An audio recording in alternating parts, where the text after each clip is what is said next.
Hello students, welcome to my classroom. My name is Santosh Tripathi और आज के इस छोटे से सेशन में हम लोग देखेंगे एक एक्सपेरिमेंट का एक्सप्लेनेशन। वो एक्सपेरिमेंट की वीडियो मैंने लगाई थी चैनल पे, आप लोग शायद देख चुके होंगे। ठीक है, स्टैक बॉल एक्सपेरिमेंट, और उसका एक्सप्लेनेशन ना केवल देखेंगे बल्कि इस वीडियो में एक प्रॉब्लम भी करेंगे, क्योंकि बहुत इंपॉर्टेंट है हमारी प्रिपरेशन में कि ना केवल हम चीजों को कॉन्सेप्चुअली समझें बल्कि उन पे बेस्ड प्रॉब्लम्स भी लगा सकें। राइट, तो लेट्स सी कि कौन से एक्सपेरिमेंट की मैं बात कर रहा हूं। तो थोड़ा सा छोटा सा पार्ट दिखाता हूं कि अगर एक बास्केटबॉल को लेके मैं इस तरह से ड्रॉप करता हूं तो अपनी हाइट से कम हाइट पे उछलेगा। इनफैक्ट किसी भी तरह की बॉल को मैं उछालूंगा तो अपनी हाइट से कम हाइट पे उछलेगी। But what happens if I do this, कि एक बॉल के ऊपर एक दूसरी, इसी को हम लोग स्टैक बॉल बोलते हैं, एक के ऊपर दूसरी स्टैक है, इस तरह से रखें तो हल्की वाली बॉल बहुत ऊपर उड़ गई। ठीक है, ऐसा क्यों हुआ, कहां से एनर्जी एक्स्ट्रा आ गई, इन्हीं सारी चीजों के बारे में वीडियो में मैंने पूछा भी था कि आप एक्सप्लेन करके बताएं या सोचे उसके बारे में। तो एक्सप्लेनेशन कहां से आएगा, इन वीडियोस में भी आप ध्यान से देखेंगे तो एक पार्ट एक्सप्लेनेशन का एक क्यू छुपा हुआ है कि एनर्जी एक्स्ट्रा कहां से आ गई इस टेनिस बॉल के पास। तो आप देखो, पिछली वाली वीडियो को देखोगे अगर, उसमें क्या हो रहा है कि ये बॉल उछल रही है तो काफी, यहां से अगर मैंने छोड़ा ना तो एटलीस्ट यहां तक तो उछली यही वाली बास्केटबॉल। नेक्स्ट वाली वीडियो में जब दोनों को मैंने एक साथ उछाला तो आप ध्यान से देखो कि अब बास्केटबॉल एक्चुअली काफी कम उछली, पिछली बार के मुकाबले तो काफी कम उछली। तो टेनिस वाली बॉल को जो एनर्जी, काइनेटिक एनर्जी एक्स्ट्रा मिली, जिसकी वजह से और ऊपर गई, कहीं ना कहीं हमें आइडिया लगना चाहिए कि वो काइनेटिक एनर्जी बेसिकली इस बास्केटबॉल से ही मिली, क्योंकि ये अब कम जा पाई और टेनिस वाली बॉल ज्यादा ऊपर चली गई। तो एनर्जी आई कहां से थी, इसका आइडिया होने लग गया। और थोड़ा सा इसी चीज को बिल्कुल छोटे लेवल पे थोड़ा स्लो मोशन में देखते हैं कि एक्चुअली जब यहां पे कोलिजन हो रहा होता है ग्राउंड पे बास्केटबॉल का, तो क्या चीजें हो रही होती हैं, इसको थोड़ा सा और समझते हैं। तो एग्जैक्टली इस वीडियो का तो मेरे पास इस एक्सपेरिमेंट का तो स्लो मोशन नहीं है, बट वेरी सिमिलर एक्सपेरिमेंट जिसका मैं स्लो मोशन आपको दिखाने वाला हूं। ध्यान से देखना यहां पे हो क्या रहा है। तो यहां पे भी इस तरह की दो बॉल ली, और चूंकि आपको थोड़ा ड्रामेटिक चीज दिखाना है कि इस ड्रामा के साथ आपको समझना है कि हो क्या रहा है, तो अगर मैं थोड़ी सॉलिड बॉल लेता तो जो कंप्रेशन है या कोलिजन वाला पार्ट, जो दिखने का विजुअल इफेक्ट है, कम दिखता है। तो यहां पे बॉल्स देखो इस तरह से ली गई हैं। ठीक है, ध्यान से, बहुत ध्यान से देखना इस वाले पार्ट को। क्या हो रहा है, जब ये दोनों नीचे आ रहे थे ना, तो देखोगे बहुत ध्यान से कि इन दोनों बॉल्स के बीच में बहुत स्लाइट गैप था। इनफैक्ट बहुत थोड़ा सा गैप था। ये सॉर्ट ऑफ अनकनेक्टेड तरीके से नीचे दोनों फ्री फॉल करते हुए आए। पहले कौन टकराया, पहले टकराती है हमारी ये बड़ी वाली बॉल, और वो टकराने के बाद बाउंस बैक जब करना चालू करती है ना, तब ऊपर से आ रही छोटी वाली बॉल से टकरा के इसको और ऊपर भेज देती है। तो इसी तरह का कुछ केस हमारे यहां पे भी हुआ है। अब हम थोड़ा सा एक और इंट्यूशन के थ्रू ही समझते हैं कि हो क्या रहा था। इंट्यूशन या थोड़ा सा और एक एनालॉजी के टर्म में समझते हैं कि क्या होता है। तो अगर मेरे पास ग्राउंड होता, अगर मैं किसी भी तरह की बॉल को ग्राउंड के ऊपर इस तरह से छोड़ दूंगा किसी हाइट से, तो मैं पक्के से कह सकता हूं थोड़ा कम हाइट तक ही उछलेगा, या अगर कोलिजन परफेक्टली इलास्टिक हो तो सेम हाइट तक भी उछल जाएगा। सीधी सी बात है, इतना ही होगा। बट अगर ग्राउंड की जगह मैं इमेजिन करूं कि मेरे पास यहां पे क्रिकेट का एक बैट है, late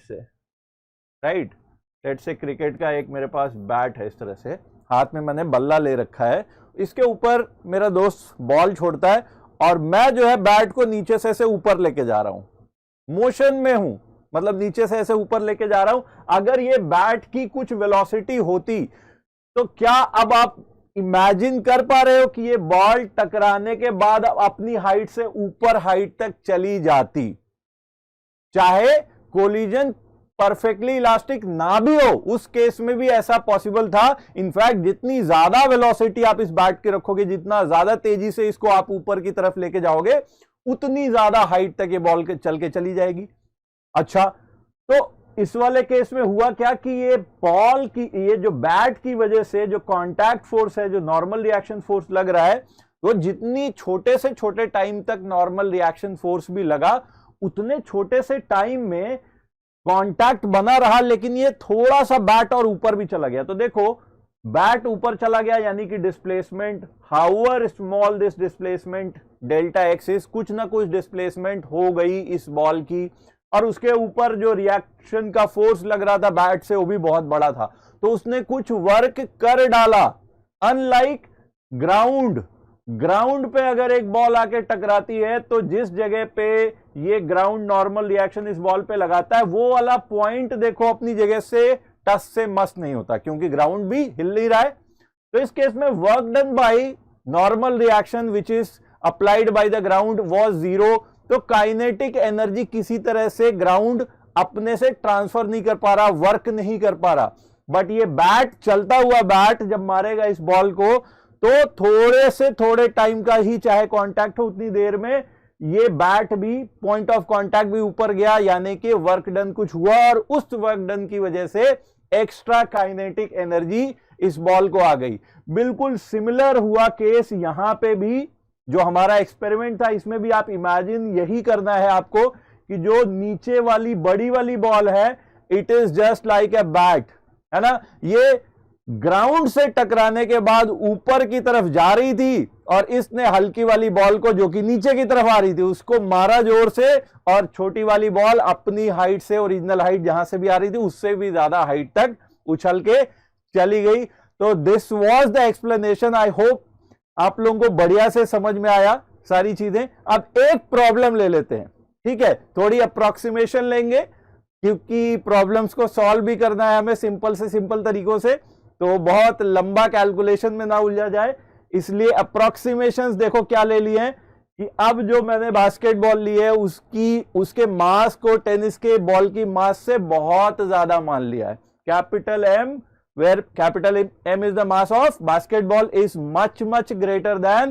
small m which is the mass of tennis ball। एक तो ये ले लिया, एंड दूसरा all the collisions are perfectly elastic collision, there is no loss of kinetic energy in any collision। तो आप चाहो तो वीडियो को तुरंत पॉज कर दो यहीं पे और एक बार ट्राई करो क्वेश्चन को। चलिए अब क्वेश्चन का सॉल्यूशन बच्चों देख लेते हैं कि इसमें हो क्या रहा होगा। तो स्टेप बाय स्टेप प्रोसेस जो कि हम लोग पहले ही समझ चुके हैं, देखते हैं क्या होगा। ये जब ऊपर से नीचे आएंगे तो दोनों फ्री फॉल करते हुए आएंगे। साइजेस के बारे में भी बोल दिया है कि साइजेस आपको इन दोनों की रेडियस, डायमीटर जो भी लेना है वो आपको कैपिटल एच से बहुत छोटा मानना है। तो आप मान सकते हो कि दोनों फ्री फॉल करते हुए कैपिटल एच हाइट आए, और कैपिटल एच हाइट के फ्री फॉल के बाद रेस्ट से स्टार्ट हुए होंगे। तो देखो दोनों की सेम वेलोसिटी होगी। Let us call that velocity to be equal to V naught. V naught कितना होगा भाई, एच हाइट का डिस्प्लेसमेंट है, थर्ड इक्वेशन ऑफ मोशन लगा लो। वी नॉट का square equal to U naught square which is 0 plus 2 into acceleration G into displacement capital H. V naught की value यहां से निकल आएगी √2gh। ठीक है, ये तो पहला सीन यहां पे मैं कैप्चर कर रहा हूं आपका कि जब क्या हो रहा है कि दोनों बॉल जस्ट नीचे आ रही थी, अभी ग्राउंड के साथ भी कोलिजन नहीं हुआ है, अभी कोई कोलिजन नहीं हुआ, पहला कोलिजन होता है यहां पे। उसके बाद देखो यहां पे, ठीक है, और सारे कोलिजन्स को हमने मान रखा है कि परफेक्टली इलास्टिक कोलिजन है, और पहला कोलिजन हो गया। उसके बाद की सिचुएशन है 1 लिख रहा हूं मैं। पहला कोलिजन किसका किसका होना है, आपने विजुअल्स व वीडियो में देखा था कि सबसे पहले वो बड़ी वाली बॉल जाके ग्राउंड से टकरा के बाउंस बैक कर रही होगी। तो बाउंस बैक किस वेलोसिटी के साथ करेगी, बहुत सिंपल है निकालना, किस वेलोसिटी के साथ करेगी। There is no loss in kinetic energy because the collision is perfectly elastic collision. या आप ऐसे भी कह सकते थे velocity of separation equal to velocity of approach. If collision is perfectly elastic that means E की वैल्यू अगर 1 है तो I can always write velocity of separation equal to velocity of approach, है ना। तो सेपरेशन की velocity which will be the actually the velocity of this basketball, वो भी होगी वेलोसिटी ऑफ अप्रोच के बराबर, वी नॉट के बराबर। लेकिन अभी भी ऊपर वाली बॉल जो टेनिस वाली बॉल है ये अभी भी नीचे की तरफ आ रही है with same velocity V naught. तो अभी दूसरा कोलिजन नहीं हुआ, है ना। हम एक एक स्टेप में सारी चीजें देख रहे हैं। पहला कोलिजन हो गया और दूसरा कोलिजन अभी नहीं हुआ। दूसरा कोलिजन होने के बाद की सिचुएशन ये है, सेकेंड वाली सिचुएशन। इस सिचुएशन में इस वाली बॉल की वेलोसिटी, टेनिस बॉल की वेलोसिटी हम मान लेते हैं v हो गई है। अब इस बास्केटबॉल की वेलोसिटी कितनी होगी। यहां पे भी एक छोटी सी प्रॉब्लम आती है जिसको हम चाहें तो सॉल्व करें कैसे, यूजिंग सिंपल इंट्यूशन। इसमें बोल दिया mass of this basketball is much much greater than mass of the tennis ball. तो whenever we encounter the situation जब दो बॉडीज के कोलिजन में एक बॉडी बहुत हैवी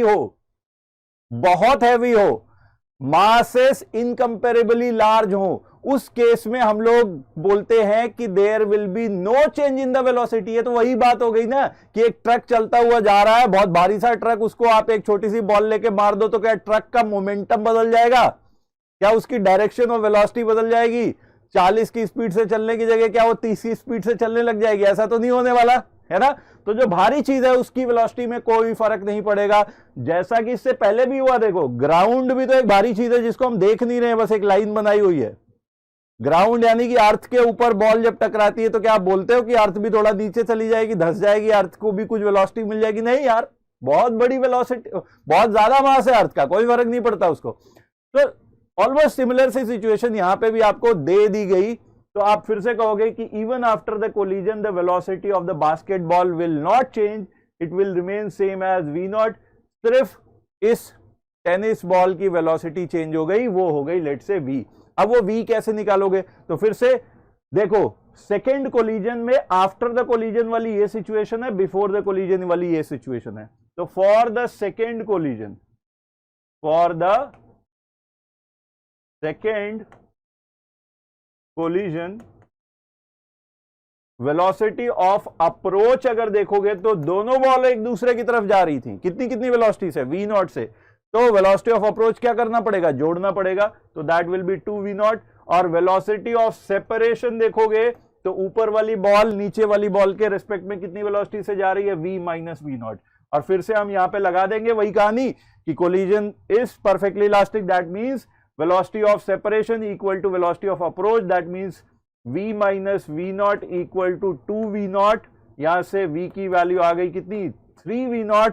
अब आपका क्वेश्चन काइनेमेटिक्स में चला गया कि ये टेनिस वाली बॉल ऊपर की तरफ 3v naught की स्पीड से चलना चालू करती है, कितनी मैक्सिमम हाइट तक जाएगी, कैपिटल H मैक्स की वैल्यू ये बतानी है। तो मैक्सिमम हाइट पर जाके इसकी फाइनल वेलोसिटी कितनी हो जाएगी, 0 हो जाएगी। थर्ड इक्वेशन फिर से लगा दो, फाइनल वेलोसिटी 0 का square equal to initial velocity tv naught का whole square minus 2 into G into displacement h max.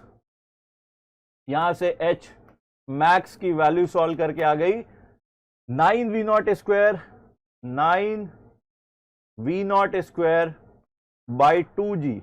अच्छा, v naught square by 2g की वैल्यू यहां से देखो, v naught square by 2g कितना आ रहा है, v naught square by 2g is actually equal to capital H। यहां पे रख दो तो this comes out to be 9h। ये आंसर है। एक छोटी सी चीज बच्चों, वीडियो अभी भी आप रोको मत, एक छोटी सी चीज मैं आपसे पूछना चाहूंगा कि अगर कोई मेरे से ये कहे कि सर जब सेकेंड वाला कोलिजन हुआ तो सेकेंड वाले कोलिजन के just before and just after की कंडीशन में देखो, तो ग्रेविटेशनल फोर्स को तो हम नेग्लिजिबल मान लेंगे, कोलिजन का टाइम बहुत छोटा है, तो क्या इतनी छोटे से देर में मोमेंटम कंजर्वेशन वॉइड नहीं हो गया? मोमेंटम कंजर्वेशन तो अभी नहीं लग रहा है ना। इनफैक्ट आप लोगों को नहीं अगर ध्यान इस तरह से समझ में आ रहा है तो ऐसे ही सोच लो कि एक बॉल बहुत हैवी सी ये रही, या एक पार्टिकल बहुत हैवी सा ये रहा, और एक छोटी सी बॉल इधर रही। मान लो ये कुछ 1 मीटर पर सेकेंड की स्पीड से आ रही है और ये बहुत हैवी पार्टिकल इधर 10 मीटर पर सेकेंड की स्पीड से आ रहा है।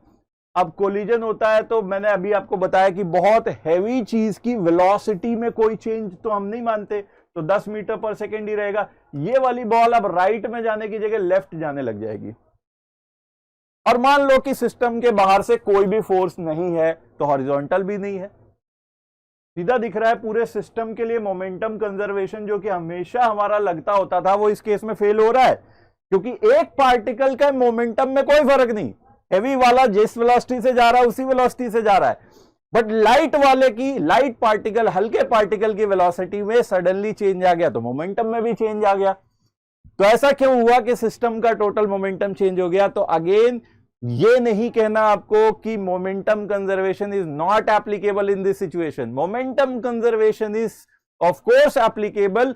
व्हाट वी कैन से कि इस वाले पार्टिकल के मोमेंटम में चेंज हुआ है, बट इस मोमेंटम में चेंज की वजह से वेलोसिटी में चेंज नेग्लिजिबल है. हमने तो वेलोसिटी में चेंज माना ना 0, बट मोमेंटम में चेंज है. तो सर ऐसा कैसे हो गया कि मोमेंटम में चेंज है थ्योरेटिकली बट वेलोसिटी में चेंज नेग्लिजिबल है? ऐसे है, एक पार्टिकल का मास m है, उसकी वेलोसिटी में डेल्टा v चेंज होता है, अगर मोमेंटम में डेल्टा p चेंज होता है. तो इक्वेशन क्या लिखोगे? Change in momentum delta p equal to mass of the particle into change in velocity delta v. यहां से क्या delta v equal to delta p by m देख सकते हो. अगर मोमेंटम में चेंज बहुत बड़ा नहीं है, नॉर्मल वाला मोमेंटम में चेंज है, और मास बहुत बड़ा है, तो डिनोमिनेटर क्या हो गया? बहुत बड़ा. That means this will be tending towards 0. ये ऑलमोस्ट 0 होगा, नेग्लिजिबल होगा. तो मोमेंटम में चेंज तो है बट वेलोसिटी में नहीं है. उसी तरह की कुछ बात हो गई कि एक नदी में जाके एक बाल्टी पानी निकाल के लेके आ जाओ, और आपसे कोई कहे नदी में पानी कम हो गया, तो आप बिल्कुल थ्योरेटिकली यू कैन से कि हाँ 1 बाल्टी कम हो गया नदी में, जितना पहले पानी था उससे 1 बाल्टी कम हो गया. बट किसी और कॉन्टेक्स्ट में ऐसे भी कह सकते हो कि नदी के पानी को फर्क नहीं पड़ता 2-4 बाल्टी पानी कम होने से, वो अभी भी लगभग वही है, फुल है ना. तो वो वाली चीज है बच्चों. तो आई होप आपको ये अच्छा लगा होगा, और प्लीज इस वीडियो को जो है आप लोग शेयर करो, सब्सक्राइब करो, और चैनल अपने माई क्लासरूम को शेयर एंड सब्सक्राइब करो. Thank you.